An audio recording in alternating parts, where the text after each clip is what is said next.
खबर कटिहार से है, जहां की चपेट में आने से बड़ी संख्या में दुकानें जलकर खाक हो गई है। घटना कुर्सेला की हटिया की है। स्थानीय लोगों का दावा है कि इस भीषण अगलगी में करोड़ों का सामान जलकर खाक हुआ है। हालांकि आग की वजह का अब तक पता नहीं चल पाया है। देर रात तक कड़ी मशक्कत के बाद आग पर काबू पाया जा सका। NH-31 से सटे इस घनी आबादी वाले इलाके में अचानक आग फैल गई थी, जिसके बाद आग पर काबू पाने के लिए भागलपुर, नवगछिया और कई दूसरी जगहों से भी दमकल की टीम को बुलाया गया।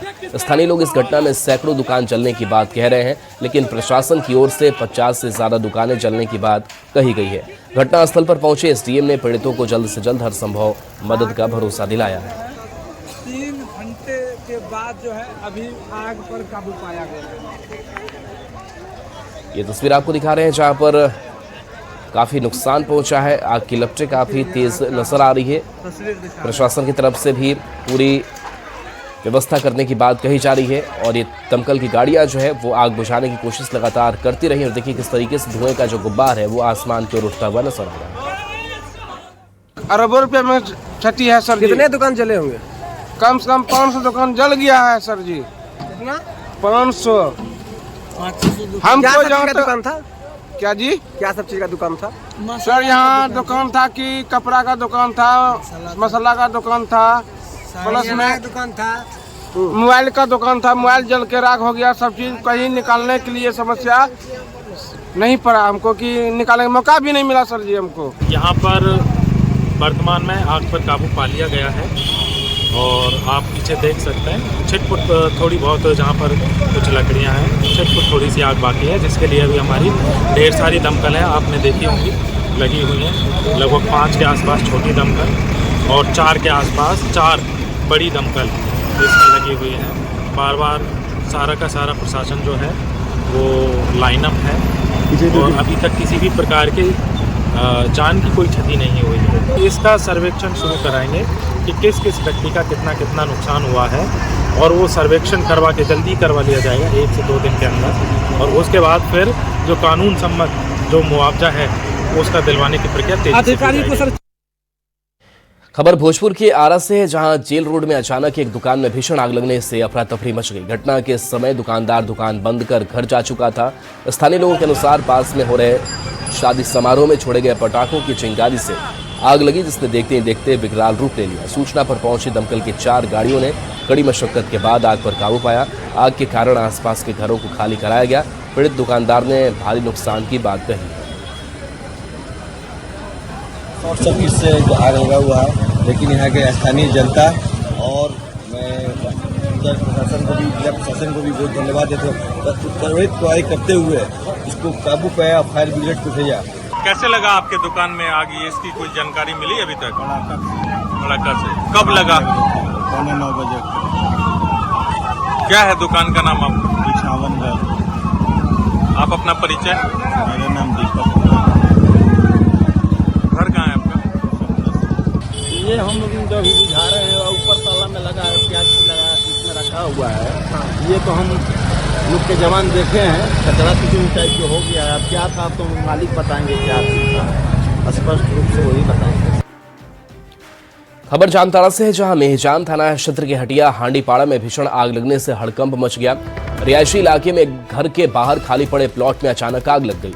आग की चपेट में आकर 2 वाहन खाक हो गए। आग की ऊंची लपटें दूर दूर तक दिखाई दी। घटना की सूचना मिलते ही पुलिस मौके पर पहुंची और स्थानीय लोगों की मदद से आग पर काबू पाया गया। आग लगने के कारणों का फिलहाल पता नहीं चला है और पुलिस मामले की जांच में जुटी हुई है। हटिया हांडीपाड़ा मेहजाम में एक आगजनी की घटना घटी है। अमित शाह जी के घर के सामने वहाँ 2 वाहन जल गया है।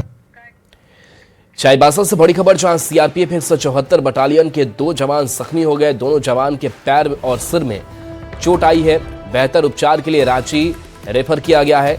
मालवाहक ट्रक पलटने से हादसा हो गया। दोनों जवान रोआम कैंप जा रहे थे। ट्रक में जवानों का सामान लोड था। टोंटो थाना क्षेत्र का यह मामला सामने आया है। घायल होने के बाद से बेहतर इलाज के लिए उन्हें रांची रेफर किया गया है। मालवाहक ट्रक पलटने से यह हादसा हुआ। बताया जा रहा है कि दोनों जवान रोआम कैंप जा रहे थे और ट्रक में जवानों का सामान भी मौजूद था। टोंटो थाना क्षेत्र का यह मामला सामने आया है।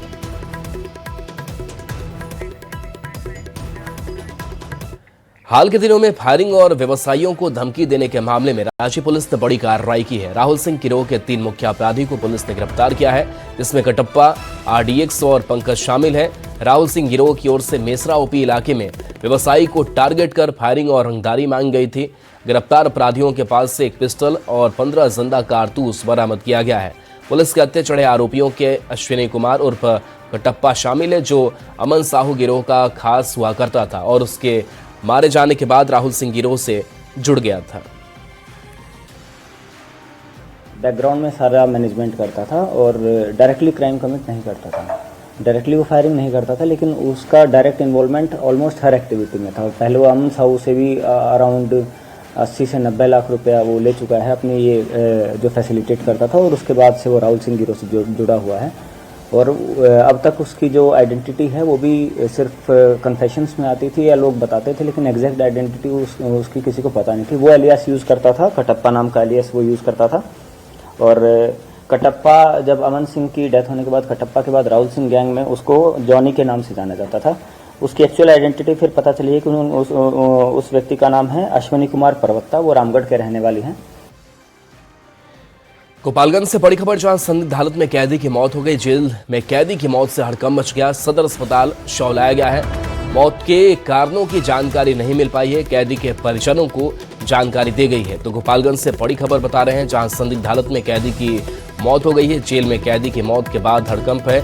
मौत किन वजहों से हुई, कारणों की स्पष्ट जानकारी नहीं है। कैदी के परिजनों को जानकारी दे दी गई है।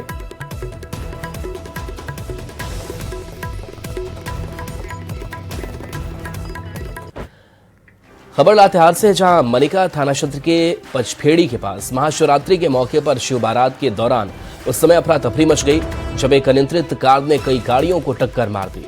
गाड़ी का नंबर JH01 EY 0049 था, जो मेदिनीनगर से रांची की ओर जा रही थी। गाड़ी को गढ़वा जिले के मझियाव अंचल के निलंबित अंचल अधिकारी प्रमोद कुमार चला रहे थे। बताया जाता है कि प्रमोद कुमार नशे की हालत में थे और गाड़ी में उनके साथ एक महिला भी सवार थी।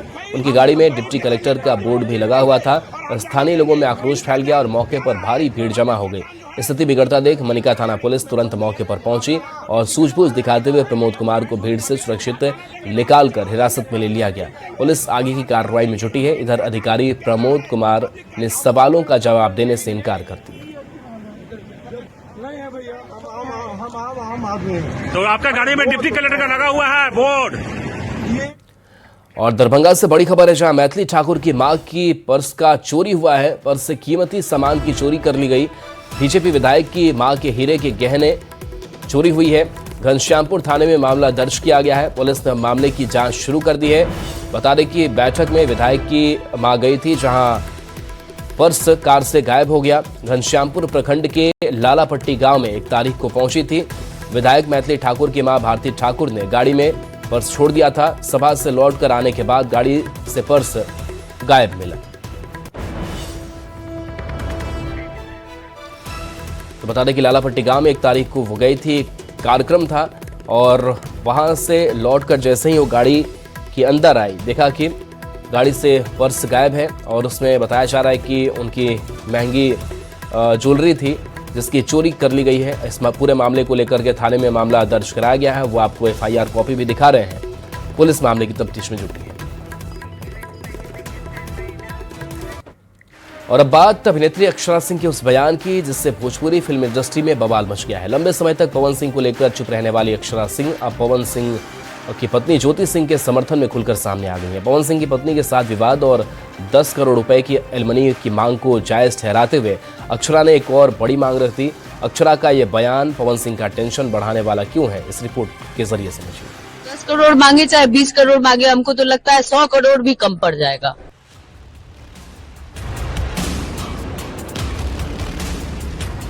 भोजपुरी के पावर स्टार पवन सिंह और उनकी पत्नी ज्योति सिंह के जीवन में भूचाल मच गया है और अब ये भूचाल उस खतरनाक बवंडर का रूप ले चुका है जिससे पार पाना पावर स्टार के बस की बात भी नहीं लग रही।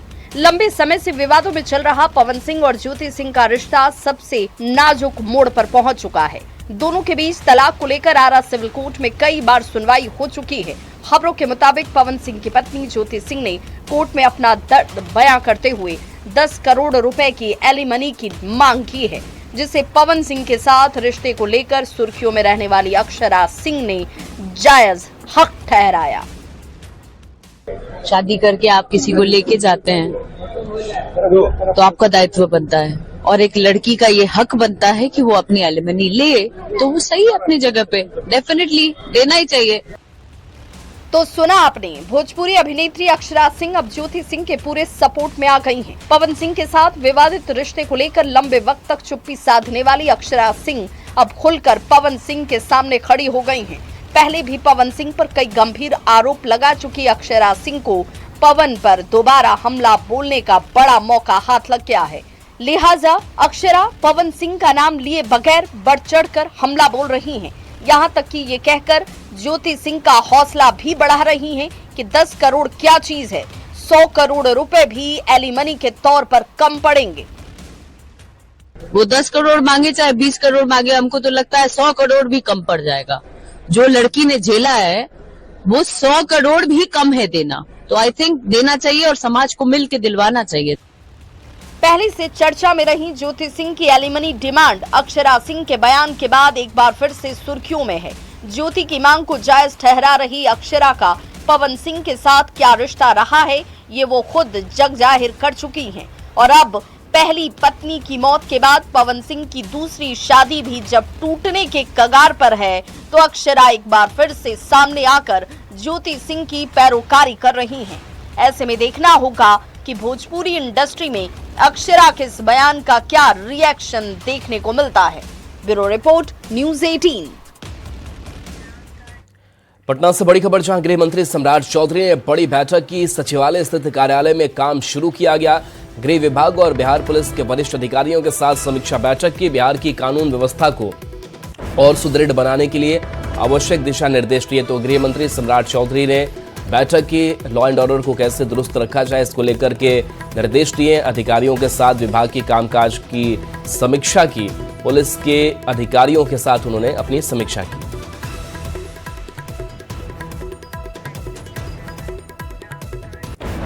खबर पूर्णिया से है, जहां दिलीप जायसवाल ने कहा कि इस साल 3.47 लाख करोड़ रुपए का बजट पेश किया गया है, जो पिछले साल से 30,000 करोड़ ज्यादा है। उन्होंने कहा कि बजट में कृषि, सड़क, रेलवे और सीमांचल क्षेत्र के विकास पर विशेष बल दिया गया है। उन्होंने बताया कि बिहार में सेमीकंडक्टर पॉलिसी लाई जा रही है, जिस पर 17 फरवरी को भारत मंडपम में अंतर्राष्ट्रीय बैठक होगी। नेपाल से आने वाली पानी को जलग्रहण बैंक में इकट्ठा कर उद्योगों को उपलब्ध कराया जाएगा। इससे रोजगार के अवसर बढ़ेंगे और पर्यटन को भी बढ़ावा मिलेगा। Conductor manufacturing park, global capability centre, mega tech city और फिन टेक सिटी बनेगा। और इसको भी बिहार सरकार ने जो है और भारत सरकार की मदद से कल हम रात में दिल्ली जा रहे हैं। प्रधानमंत्री जी मंडपम और वहां पर जो है एक कार्यक्रम है, जिसमें 16 देश के राष्ट्रीय अध्यक्ष और हमारे राष्ट्रपति और प्रधानमंत्री उसमें उपस्थित रहेंगे। सदन में आरजेडी विधायक ने रामविलास पासवान पर बयान दिया था, जिसको लेकर सांसद अरुण भारती ने कड़ी प्रतिक्रिया दी है।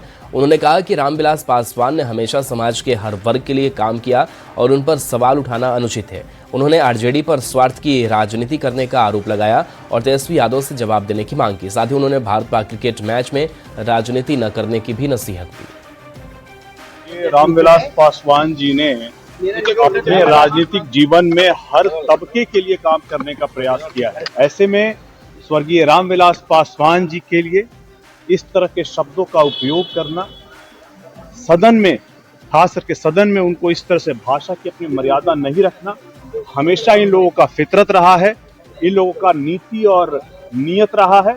ऐसे हम लोग को ध्यान रखना चाहिए कि ऐसे लोगों से चुनाव में जिस तरह से जनता ने जवाब दिया है, आज सड़कों पर लोक जनशक्ति पार्टी रामविलास उनके इन शब्दों का जवाब देगी। तेजस्वी यादव जी को अब भी चेत जाना चाहिए। गयाजी में शहीद सूबेदार संतोष कुमार की पहली पुण्यतिथि के मौके पर डिप्टी सीएम सम्राट चौधरी पहुंचे। सम्राट चौधरी और विधानसभा अध्यक्ष प्रेम कुमार ने शहीद स्मारक और प्रतिमा का अनावरण किया। सम्राट चौधरी ने इस मौके पर कहा कि वो शहीद परिवार के साथ खड़े हैं, शहीद के परिवारों का सपना सरकार साकार करेगी। जब सीमा पर कई चीजें उनके परिवार के लोग चाहते हैं,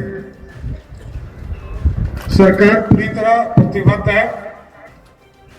शहीद परिवार के साथ खड़ा है और शहीद परिवार को उचित न्याय मिले, इसके लिए पूर्ण रूप से पूरी तरह बिहार और दिल्ली की सरकार आपके साथ खड़ी है।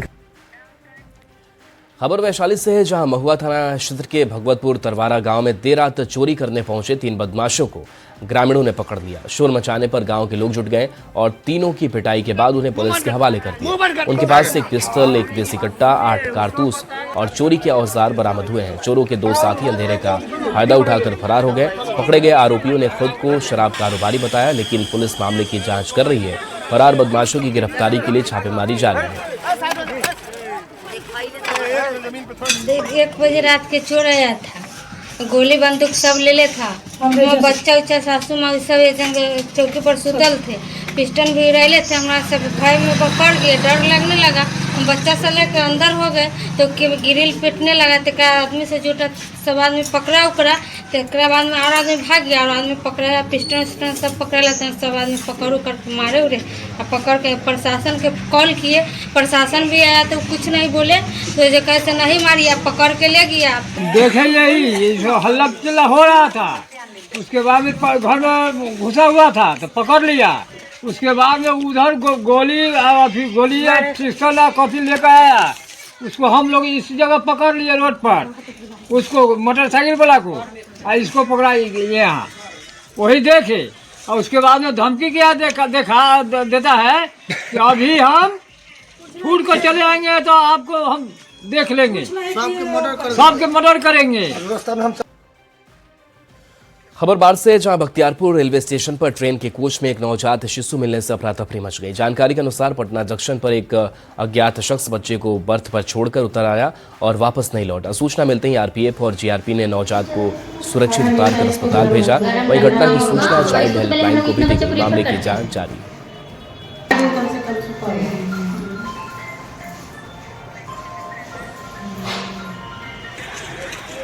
भागलपुर से बड़ी खबर, जहां उत्पाद विभाग की बड़ी कार्रवाई हुई है। पुआल लदे ट्रक से शराब बरामद की गई है। ट्रक से 335 पेटी शराब बरामद की गई है। 20 लाख रुपए शराब की कीमत है। यूपी नंबर का ट्रक जब्त किया गया है। ट्रक का चालक भी गिरफ्तार किया गया है। तो पुआल लदा ट्रक जिससे शराब की बरामदगी, भारी मात्रा में यहां से शराब मिली है। ट्रक चालक की भी गिरफ्तारी हो चुकी है। यूपी नंबर का ये ट्रक जब्त किया गया है। उस ट्रक को पकड़ा गया, उसमें तलाशी ली गई। तलाशी के क्रम में उसमें अवैध विदेशी शराब की बरामदगी हुई। फिर उसको चालक को अपने अभिरक्षा में लिए, अभिरक्षा में लेकर उससे पूछताछ की गई और उस शराब को जब गिनती की गई तो अप्रॉक्स 335 पेटी है। खबर भागलपुर से, जहां महाशिवरात्रि पर रेलवे स्टेशन परिसर के शिव मंदिर के पास डांसर के ठुमके लगाए गए। आयोजित कार्यक्रम में खुलेआम भोजपुरी गानों पर डांस हुआ। इतना ही नहीं, कुछ जीआरपी के जवान सिविल ड्रेस में मंच के पास नाचते दिखाई दिए, जबकि कुछ जीआरपी जवानों पर नर्तकियों पर पैसे लुटाने के आरोप भी लगे हैं। बता दें कि पुलिस प्रशासन की तरफ से देर रात डीजे बजाने पर रोक लगाई गई थी। इसके बावजूद इस तरह का वीडियो सामने आना बड़ा सवाल खड़ा करता है।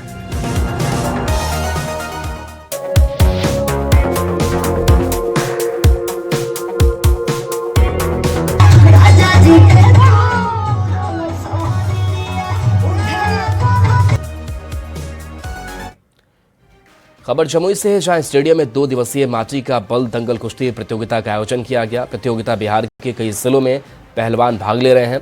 खास बात यह है कि इस प्रतियोगिता में बड़ी संख्या में महिला पहलवान भी अखाड़े में उतर रही हैं। महिला खिलाड़ियों में आयोजन को लेकर खासा उत्साह है। संवाददाता केसी कुंदन की इस रिपोर्ट को देखिए। सिंह स्टेडियम में 2 दिनों का कुश्ती प्रतियोगिता हो रहा है, जिसमें महिला रेसलर भी शामिल हो रही हैं। बिहार के अलग अलग जिलों से, अलग अलग जगहों से यहाँ पर रेसलर पहुंचे हैं और माटी का बल दंगल प्रतियोगिता हो रहा है।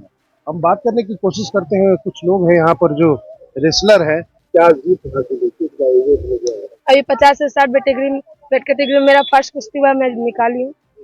अब आगे जो होता है आगे भी निकालेंगे। रेसलिंग में क्या भविष्य है, फ्यूचर है बिहार? फ्यूचर है अभी। अब हम लोग का भी एज नहीं हुआ, दीदी लोग का हुआ। अब दीदी लोग जैसे नेशनल में किसी का सीनियर में कोई सा भी मेडल आता है तो सरकार नौकरी देते हैं, और सीनियर में लगातार हम पार्टिसिपेट करेंगे तो उसमें भी नौकरी मिलता है। तो क्या लग रहा है कि आप लोग किस उम्मीद से खेल रहे हैं? सब तो नौकरी के उम्मीद से ही ना खेलते हैं। लड़कियां, बिहार की लड़कियां रेसलिंग में उनका क्या फ्यूचर? बिहार में देखिए अभी तो पहले तो जानबे करते थे कि घर वाले निकलने नहीं देते थे, लेकिन अब कुछ वाले मतलब कुछ बच्चे पे भरोसा करके मम्मी पापा निकलने दे रहे हैं, तो हम यही सोचेंगे कि 1-2 साल में भी बिहार, अभी तो फिलहाल सीनियर में मेडल आ रहा है और तो आगे इससे अच्छा भी मेडल आएगा, उम्मीद है। जो महिला पहलवान है बिहार की, वो चाहती है कि आगे बढ़कर नेशनल और इंटरनेशनल स्तर के प्रतियोगिता में मेडल जीते, इनाम जीते। केसी कुंदन, न्यूज़ 18, जमुई। पटना के खाजपुरा शिव मंदिर में बीजेपी के राष्ट्रीय अध्यक्ष नितिन नवीन महाराष्ट्र शिवरात्रि महोत्सव में शामिल हुए। नितिन नवीन के साथ डिप्टी सीएम सम्राट चौधरी भी खाजपुरा शिव मंदिर पहुंचे, जहां दोनों ही नेता भव्य शोभा यात्रा के गवाह बने। आयोजकों ने नितिन नवीन और सम्राट चौधरी का अभिनंदन किया।